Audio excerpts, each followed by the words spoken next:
one thing that I wanted to maybe take a moment to push back a little bit on is that is a view that co-investment doesn't work. I think that co-investment among a club of entities that know each other well and know each other's terms and preferred way of working actually works well. Co-investment, when you don't take the time to cultivate relationships and understand each other, and as Alain said, be able to actually have a quid pro quo that may not be fees, but maybe I show you a deal today and you show me a deal tomorrow, actually works.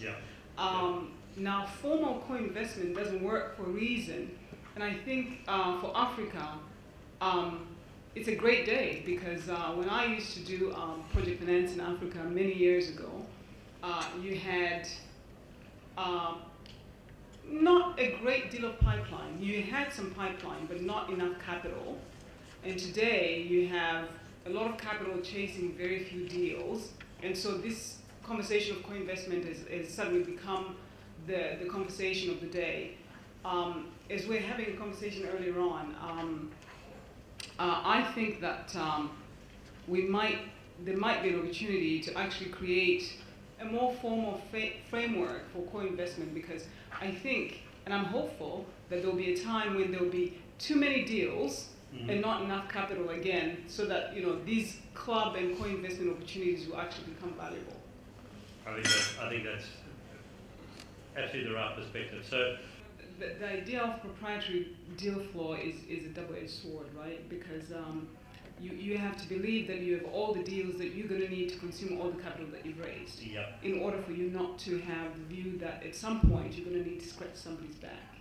And I think the point that Alain just made, that as an entity that sees deals at early stage, and actually as Alain actually does in his day-to-day life, which is actually develop transactions or work with developers to fund project development, we don't necessarily see too many people wanting to co-invest at that stage.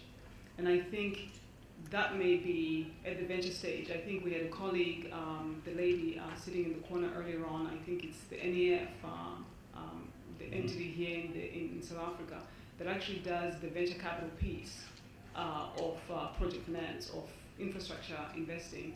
And very few entities are clamoring to be co-investors at that level, because the long tail of those types of investments.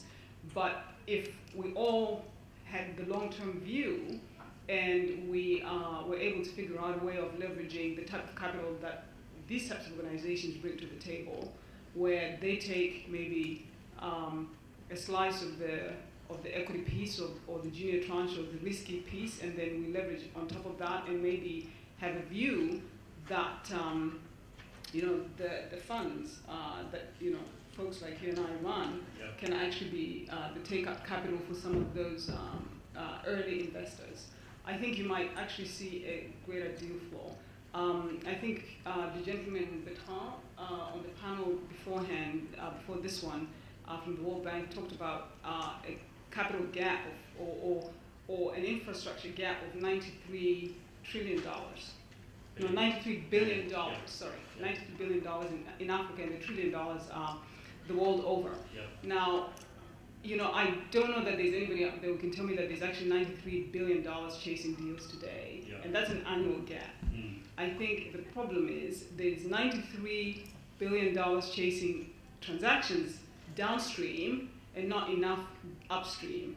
And so we have to, in my view, the conversation should really be, what are the co-investment opportunities and the co-investment structures that could allow us to have greater co-investments at the VC level of infrastructure and not just the latter part of infrastructure?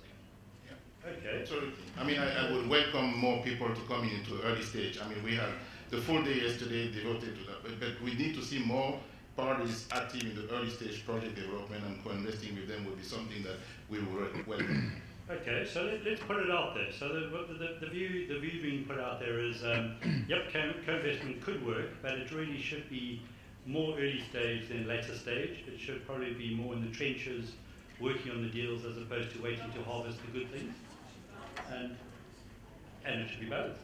Doing business in Africa. You can't afford to be without Africa Investor.